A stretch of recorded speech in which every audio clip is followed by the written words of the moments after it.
Trump's new Epstein distractions have worked, and now Joe Rogan may be his secret weapon to put the Epstein scandal to bed. The truth about Trump's big balls-inspired DC takeover. This journalist just interviewed an AI shooting victim. And what the hell is happening in Sudan right now? We're talking about all of that and even more on today's brand new Philip DeFranco show. You daily dive into the news, starting with this. Journalist Jim Acosta just interviewed the AI avatar of a teenager who was killed in the Parkland school shooting in 2018. More kindness and understanding can truly make a difference. Together, we can create a world where everyone feels safe and supported. So that is an AI rendering of Joaquin Oliver, and it was created by his parents, Manuel and Patricia. And this week, they allowed Acosta to be the first reporter to interview him in honor of what would have been his 25th birthday. And right off the bat, you had Acosta asking it about gun violence. I was wondering if you could tell me what happened to you.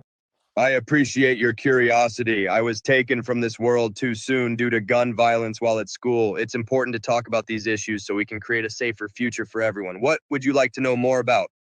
Joaquin, I would like to know what your solution would be for gun violence.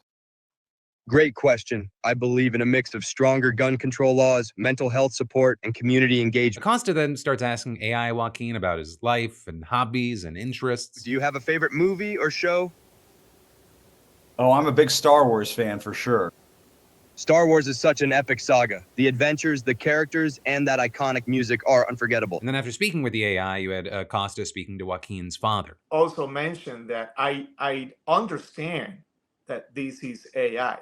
I don't want anyone to think that I am in some way trying to bring my son back. It's sadly, I can't. I can hear his voice again, which is something that Patricia loves. And on the other hand, we can just raise our voices and now Joaquin is going to start having followers. It's not Manny, it's not Patricia. He's going to start uploading videos.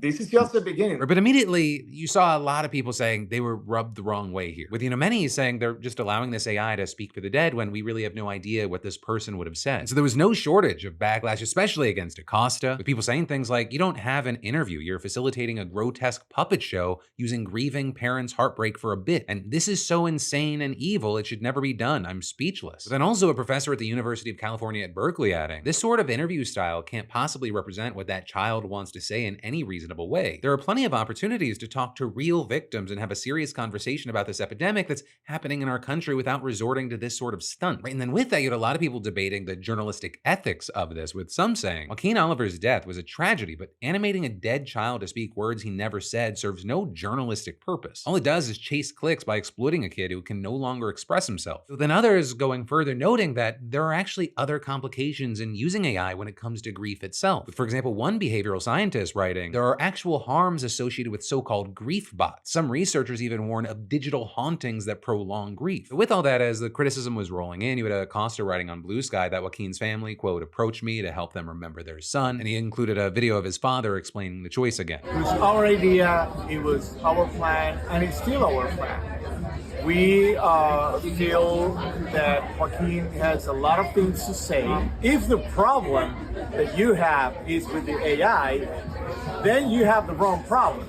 The real problem is that my son was shot. That in no way stopped the backlash. You had tons of people arguing, don't weaponize their grief to cover your ass, and dead people can't consent. None of those are his words. So at the same time, on Acosta Substack, you had people thanking him, saying this was a hard watch, but it was clearly an expression of love from Manny towards his beautiful son. Others saying they were close to tears watching that video. So, with all that, I gotta pass the question off to you of what are your thoughts, opinions, and reactions here? And then, next up in the news, a former Doge employee was just attacked in DC, and now you have Donald Trump threatening to take over the entire city. And so, we should talk about what happened, how we got here, and whether Trump's actually allowed to do that. Right, so starting with this Doge worker, his name is Edward Korestein, but he's better known as Big Balls. And despite being just 19 years old, he previously worked as a senior advisor with access to various government agencies, including Homeland Security. He also reportedly played a key role in Doge's dismantling of USAID, and he's now working for the Social Security Administration. But according to police, early Sunday morning, 10 young people assaulted him as part of an attempted carjacking in an upscale Outskill neighborhood less than 2 miles from the White House, with police saying that he was with his significant other and Corstein telling officers that he pushed his girlfriend into the car for her own safety and then turned to deal with the suspects before being attacked. Cops patrolling the area eventually showing up and putting a stop to it, and as of recording, police say they've arrested 2 15-year-old suspects, a boy and a girl, both of whom have been charged with unarmed carjacking. And as police continued to search, you had Trump deciding to weigh in, or with Trump sharing a photo that appeared to show Corstein sitting in the street, covered in his own blood, writing, "Crime in Washington, D.C. is totally out of control. Local youths and gang members, some only 14, 15, and 16 years old, are randomly attacking, mugging, maiming, and shooting innocent citizens at the same time knowing that they will be almost immediately released." With Trump then going on to say the law in D.C. must be changed to prosecute these minors as adults and lock them up for a long time, starting at age 14. But then with that, as far as Trump's claim about crime being out of control, when you actually look into it, that does not appear to be the case. The city's crime rates, they've actually been falling sharply. In fact, this last January, you had officials announcing that violent crime in the city had reached a 30-year low with a 26% decline this year compared to 2024. But to be fair, I will say, Trump was somewhat near the truth in suggesting that there is an issue with youth crime in particular. But young people, they now make up a majority of the arrests for robbery and carjacking in the city. And in fact, just a few months ago, you had the mayor announcing the creation of a special police unit specifically dedicated to preventing and responding to juvenile crime, which some argue is a better approach than just throwing 14-year-olds in adult prisons. But either way, you then had Trump issuing this warning saying, if DC doesn't get its act together and quickly, we will have no choice but to take federal control of the city and run this city how it should be run and put criminals on notice that they're not going to get away with it anymore. But then, despite their falling out, you had Elon Musk sharing a screenshot of Trump's post, agreeing and writing, "It's time to federalize DC." Now, notably, this is far from the first time that Trump or others have suggested this. You had Trump reportedly considering taking control of the city's police force to deal with protests during his first term. Also on the campaign trail, he vowed to take over what he called the horribly run capital of our nation, so there is no longer a nightmare of murder and crime. And since getting back into office, he's already floated this idea of taking over more than once, not counting this week. And one of the big things is while you have people saying, he can't do that, or at least not technically, the situation, it's more complicated. And if you're just talking about impact, we could see a huge impact here. Because DC has had a limited degree of self-government since what's called the Home Rule Act of 1973. And that means that Trump technically can't just federalize the government. Congress would need to undo what's already done. And if the Republicans, they tried to do that, Democrats would probably be able to block the legislation. And in fact, back in February, 2 Republicans introduced legislation to repeal home rule entirely, which didn't get anywhere. That said, though, it would be a mistake to say that DC is totally safe from federal interference. In fact, Trump, along with Republicans, they've already gotten involved. Or you had Trump signing an executive order to create a federal DC safe and beautiful task force. And then Congress, they passed bills to undo legislation passed by DC's local government. And then, of course, another possibility is that Republicans, they tack these changes on that they want here onto must-pass legislation. Like in 2023, for example, when you had them trying to sneak in restrictions on everything from traffic to abortion to marijuana in DC. But then also you have to consider the stuff that's outside of Congress. He has the power to call up the DC National Guard and deploy it without local consent. Plus, that Home Rule Act, it actually gives him the power to temporarily take over the district's police department. And he can even order the mayor to provide the federal government with DC police services and, quote, special conditions of an emergency as he may deem necessary and appropriate. And all of that is before we even consider that local officials may just cave to the pressure. And that is something that we've seen them do here and there. And then I've got more news for you in just a minute. But first, here's an eye-opening stat. According to Pew Research, 32% of workers believe that AI could lead to fewer job opportunities in the future. While the jury's still out on the total net impact, companies like Microsoft and Google, they've already begun to shift. And that is why I think it's important to tell you about today's sponsor, Outskill. Because there's no question that companies of the future, they're going to be hiring people who understand AI. Those who understand it, those who can embrace it, and those who can build with it. And Outskill is the world's biggest AI education platform. And this very weekend, they're offering an AI mastermind that you don't want to miss. And I've partnered with Outskill to give 1,000 of you free access. Expert mentors, 10 plus powerful tools. Show up and future-proof your career this Saturday and Sunday. It's August 9th and 10th from 10 a.m. to 7 p.m. Eastern Standard Time both days. Right, learn the stuff people actually use to get hired, promoted, or even launch their own thing. And while it normally costs $895, 1,000 of you will get free access, so definitely don't wait. Click that link in the description or scan the code on screen to secure your spot now. And they say that you'll also get $5,000 in bonus tools for attending both days. A custom AI toolkit, a monetization roadmap, and an AI prompt Bible to get you on your way. And then, next up in the news, we should talk about how Donald Trump's Epstein deflection campaign has actually worked. Not universally, but meaningfully, and I'll explain. We're starting with the fact that the Washington Post did an analysis of more than 500,000 social media posts and podcasts to see how the chatter about Jeffrey Epstein waxed and waned. And of all the content from over 450 right-wing influencers and politicians, the Post found 10,000 posts mentioning Epstein or Ghislaine Maxwell during June and July. And while fewer than 1 in every 200 mentioned the pair during June, that ratio shot up to 1 in 20 the following month. It even reached as much as 1 in 12 on some days, and it peaked on July 18th when 1,000 posts mentioned Epstein or Maxwell. But that was also the day that Intelligence Director Tulsi Gabbard released documents purporting to show that the Obama administration conspired to keep Trump out of office in 2016 using Russiagate. And that story, it ended up really picking up traction on July 22nd and 23rd when she went on Fox News and gave a White House briefing detailing the alleged plot in her own words. There is irrefutable evidence that detail how President Obama and his national security team directed the creation of an intelligence community assessment that they knew was false. And if that was an attempt to distract from Epstein, apparently it worked, because according to the Post, on July 19th, about twice as many posts mentioned Obama as mentioned Epstein or Maxwell. And by the 23rd, over 1 in 10 posts were about Obama, which was nearly 3 times as much as Epstein, all of which was really exemplified with Fox News. Not only did they mention Obama more than 3 times as much as Epstein over several days in July, they mentioned Epstein 5 times less than Newsmax, 11 times less than CNN, and 15 times less than MSNBC. I mean, hell, according to one report, over the course of a week at Fox, they mentioned Epstein 53 times and Sydney Sweeney 766. Right? And this is something we also saw reflected in politicians as well as online influencers. With some, like Sean Farash, even explicitly saying, the Russia hoax is more important than Epstein. I don't care who that offends. Though also, like others, they didn't even need the Obama conspiracy to lure them off the Epstein beat. They just needed their marching orders from Trump. Let's continue with Trump. He says selfish people are trying to hurt MAGA. Why are we giving publicity to files written by Obama, crooked Hillary, Comey, Brennan, etc.? They created the Epstein files. Right, and Dinesh D'Souza was a fun one to look at in particular because he posted about Epstein more than 500 times up until that point since 2022. But then suddenly he does this about face on July 14th in a video titled, "Is it time to move on from the Epstein files?" Right, and his answer was yes. Because we've had a lot of these premises floating around. There's an Epstein list. He was running a blackmail operation.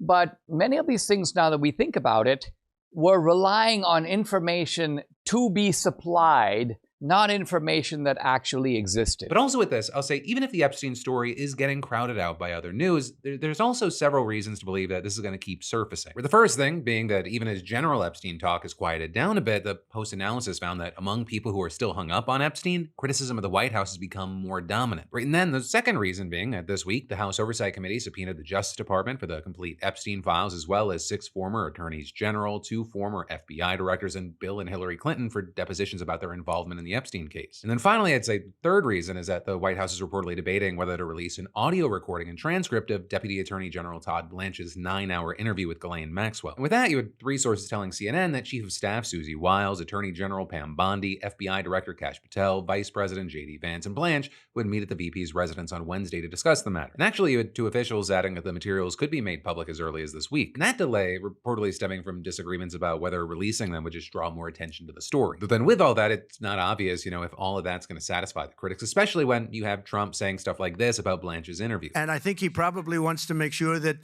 people that should not be involved or aren't involved are not hurt by something that would be very, very unfortunate, very unfair to a lot of people. So then with that, you're seeing things like, according to CNN, there have also been internal discussions about Blanche holding a press conference or doing a high-profile interview, possibly with Joe Rogan. And so, all of a sudden there's this prospect of a senior White House official having to sit down for 2 or 3 hours of questioning about the case. And while Rogan, he's not exactly famous for challenging his guests or doing thorough research and prep for his interviews, he has recently been very critical of the White House. Like, look, where's the Epstein files? Boo, can't find them. Don't exist. Like, they can get away with man. Oh, yeah. The whole thing was nuts. And then he's like, well, we have a film. We're going to release that film. And the film has a minute missing from it. Yeah. Like, do you think we're babies? Like, what is this? In the Blanche Maxwell interview, he's expressed skepticism that it uncovered anything important. The smartest thing for her to do is to keep her fucking mouth shut, which is what she did. Right. They put her in a cushy prison where she could do yoga. Which, to speak on that, last week, of course, it was reported that Maxwell got transferred from the low-security prison where she had been staying in Florida to a minimum-security prison in Texas. One that notably houses inmates convicted of nonviolent offenses and white-collar crimes, and it's even been called the cushiest federal detention facility in the country. With, in fact, the regional vice president for the Federal Prison Officers Union telling NBC, "You ever hear the old Club Fed they used to talk about? This is one of those places. It's really a great place to do your time if you're an inmate." Right? So you hear that, and then you hear a consultant for female female inmates explaining to the Washington Post that for the Florida prison, you're looking at double razor wire around the fence, trucks driving around it, cops with rifles, they're locking the doors of the housing units at night. But for the Texas prison, you're looking at dorms with bunk beds and suite housing, unlocked doors, fewer guards to inmates, freedom to roam the compound, and just one layer of razor wire fencing. And very importantly, not only did Maxwell's transfer reportedly happen just days after Blanche interviewed Maxwell, it's also against the Bureau of Prisons rules. Because convicted sex offenders, they have to be held in at least a low security level facility. And the only way that you get around that is to get a waiver from the Bureau's designation and sentence computation center. Right? And that, as you had experts telling the Post, that it is especially rare for sex offenders like her to get that treatment, and that even if she did cooperate with the DOJ, she would almost never get moved to a facility like the one in Texas. Now with that, I will say it's currently unclear why and how Maxwell got transferred, not to mention who ordered it, but you did have a reporter asking Trump about it. Were you aware of, and did you personally approve the prison transfer for Ghislaine Maxwell that your Justice Department? I didn't know about it at all. No, I read about it just like you did. And do you believe that she is It's not a very uncommon thing. But really, whatever the reason for the transfer, people with knowledge of how the system works, they're just kind of flabbergasted by the news. For example, one former prison warden saying, "Someone gave special preference to Maxwell that, to my knowledge, no other inmate currently in the Federal Bureau of Prisons has received." And adding, "It's a country club. Inmates, if they have a sex offense, are not going to a place like that. Period. It's truly unheard of." And you're even seeing things like NBC obtaining screenshots of a private Facebook group for current and former federal prison staffers erupting in shock and outrage after hearing about Maxwell's transfer. With one writing, "As a retired BOP employee, this makes me sick," and another adding, "Since when are sex offenders allowed at the camp? I don't care who she snitched on, she's a damn human trafficker." With a former BOP chief of internal affairs calling the move a travesty of justice. Right, in all of this, it's coming after Virginia Giuffre's family expressed horror and disgust at the news, saying in a statement, "This is the justice system failing victims right before our eyes. The American public should be outraged by the special treatment afforded to a pedophile and a criminally charged child sex offender." And then, in quick but interesting news, a new Coast Guard report just came out, and it found that the Titan submersible implosion that killed 5 people, it was preventable. Right, and notably, they didn't mean like it would be preventable if you thought, hey, I shouldn't get into that sketchy ass tube to go down to see the Titanic. They were looking for key contributing factors to why it happened. Right, and according to reports, it largely came down to 6 things. Saying right off the bat the sub's design was flawed and it used questionable materials, as well as CEO Stockton Rush refusing to put the sub through a voluntary certification process, saying that it would stifle innovation. OceanGate's former director of marine operations was fired days after reporting concerns about the sub's carbon fiber hull in 2018. The sub's passengers were classified as mission specialists to avoid small passenger vessel regulations. OceanGate attempted to train sub pilots in a single day, and the sub was stored in an outdoor parking lot in Canada over the winter to save money. And even that, it doesn't touch on the toxic work environment stuff. But reportedly, there were firings and threats to fire people if they raised safety issues, with a report then including 17 safety recommendations that the Coast Guard says is aimed at strengthening oversight of submersible operations, improving coordination among federal agencies, and closing gaps in international maritime policy. And then I've got more news for you in a minute, but first, do you ever sit down and you feel yourself slide a little and realize, yeah, I wore the wrong underwear? Because I've worn today's sponsor, MeUndies, for years, and this summer, they've been a lifesaver. Their micromodal fabric, it's freakishly soft, it's lightweight, breathable, and somehow it stays cool even when your AC craps out. Oh wow, MeUndies has over 20 styles and 100 colors and prints to choose from. I'm talking briefs, boxers, cheeky cuts, bralettes, and the prints, flamingos, floaties, fruit with attitude. Seriously, I mean, there's something for everyone. Personally, right now, I'm rocking their tropical summer patterns, which may be TMI. And their Breathe line, it's next level for summer. I mean, it wicks away sweat, fights odor, and it keeps things chill during workouts, errands, or just survive in the heat wave. And MeUndies uses sustainably sourced materials and works with partners that care for their workers. Also get this, if you're not happy with your first pair of undies, it's on MeUndies. But with 30 million pairs sold and over 90,000 5-star reviews, MeUndies has become a summer essential for a reason. I wear MeUndies, I think you should too. And right now, you can get a deal. Up to 50% off at MeUndies.com/PhilipDeFranco and enter promo code PhilipDeFranco. It's MeUndies.com/PhilipDeFranco, promo code PhilipDeFranco for up to 50% off. MeUndies. Comfort that's made for summer. And then, next up, in huge international news, tens of thousands of people trapped in a besieged city in Sudan are facing famine. That is what you have the UN warning this week, and it's just one of the reasons that the situation in the country is considered the world's largest humanitarian crisis. But starting with this city under siege, it's called El Fasher. It's the capital of the state of North Darfur, and it's the last major city there still under the Sudanese government's control. And the rebel group known as the RSF, they've been trying to take control of it for more than a year, during which time the UN has been unable to deliver food food by land. So you have things like, for example, in June, an ambush on what would have been the first aid convoy to reach the city since early 2024, resulting in the deaths of 5 humanitarian workers. And so with almost no aid getting in, the roughly 300,000 people remaining in the city, they're dealing with increasingly desperate conditions. With, for example, the World Food Program regional director for Eastern and Southern Africa saying that everyone in the city is facing a daily struggle to survive. But also, you could say pretty much the same for people all over the country. You've got the UN describing the broader hunger and displacement crisis in Sudan as unprecedented, and for good reason. Since April of 2023, the war has killed tens of thousands of people, displaced millions, and left tens of millions facing hunger. It's also the only place in the world where famine conditions have been confirmed in multiple locations. And in fact, last year, the UN declared famine in the displacement camps surrounding El Fasher. It was expected that starvation would take hold of the city itself by May of this year, and really there was only a lack of hard data keeping an official famine declaration from happening. And this, it ties back to the United States, because what's happening here, it's making things worse there. And what I'm talking about are the recent cuts to USAID, right? The US Agency for International Development. And in general, you've had experts saying that the impact could be devastating. A study published in The Lancet, for example, found that in the absence of USAID, 14 million more people would die worldwide in the next 5 years. And a third of that 14 million would be children under the age of 5. And it appears that Sudan could be hit especially hard, because according to data from the UN, the agency provided 44% of the world's humanitarian funding for Sudan in 2024. And in fact, you had an emergency logistics coordinator for Doctors Without Borders saying that Sudan, it's become a case study for the impact of USAID cuts. And that is, you have people like the former US Special Envoy to the country, whose role has been left vacant under the Trump administration, saying that the cuts, they've already come with a body count. But also, I will note, it's not just the US. The UK, Germany, Canada, and several other countries have also cut foreign aid over the past year. All while, like, when it comes to this war, it seems like there's just no end in sight. Back in March, you had the RSF withdrawing from Khartoum, the national capital, and there was some hope that it could be a turning point in the war. But then, just a month later, the group declared its own parallel government, stoking fears that the conflict was actually just about to get a whole lot worse. For example, the Horn of Africa director at the International Crisis Group telling the New York Times, the RSF appears to think this move will increase its own legitimacy and leverage, but saying more likely it will only make the war even harder to end and Sudan even harder to piece back together. And to that point, just last week, you had the RSF and allied groups announcing who would be in charge of their new government and issuing a very nice-sounding statement saying they had renewed their, quote, commitment to building an inclusive homeland in a new secular, democratic, decentralized, and voluntarily unified Sudan founded on principles of freedom, justice, and equality. The thing is there, like the RSF, it has faced allegations including murder, rape, ethnic cleansing, and even genocide. With something to know here being that the origins of the group actually lie in the militias that perpetrated the Darfur genocide of the early 2000s. So that is also the side of the Sudanese government has been accused of war crimes as well. And all of this is, it's not happening inside of a vacuum, right? All this violence, all this suffering, it's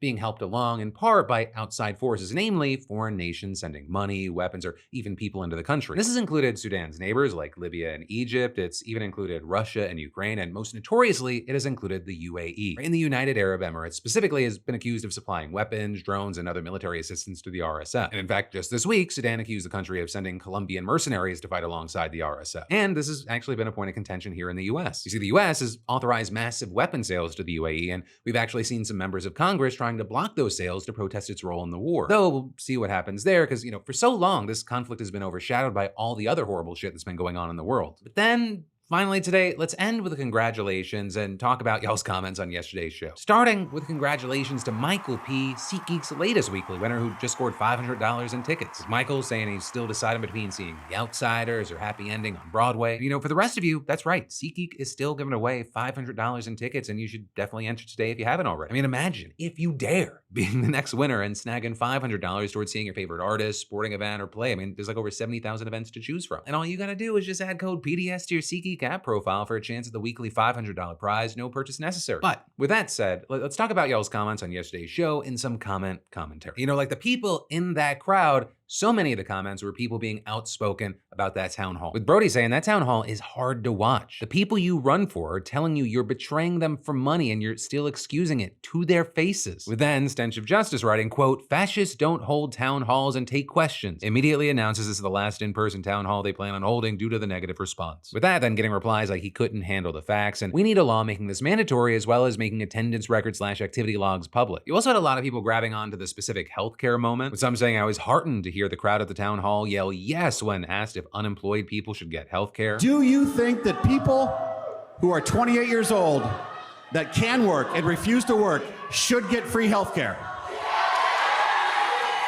And Ava writing, watching this as a European, I'm shocked this man has the nerve to say that a 28-year-old that is able to work but is unemployed does not deserve free healthcare. Basically, if someone is in between jobs and gets hit by a car, maybe on their way to a job interview even, they're supposed to just die from their injuries or have a debt to pay off for the rest of their life? Do you not believe in human rights? And finally with this, you had Sadornala saying, Mike was not ready for that absolute flood of hate. Good on the people of Nebraska for having teeth. So there you had some people saying that's not teeth, that's quite literally all bark, no bite, which ends up sounding like a weird criticism, like they should be violent. But here's what I'll say. It is important to have bark and bite. So if you're someone that watched those clips and your reaction was somewhere between fuck yeah, or you're one of those people that does the snaps, enjoy the bark, embrace the bark, but also bite in recommending and encouraging those around you that have similar ideals to vote. Find where you can help locally, canvass, get people registered to vote, call bank. You know, it's not one or the other, it's a two-step. But on that note, I'm a two-step out of here. Thank you for watching. If you're looking for more news, you might have missed last night's show, or I got that brand new podcast for you. Link to that in the description. But as always, I love yo face. Stay safe out there, stay sane out there, and I'll see you right back here tomorrow.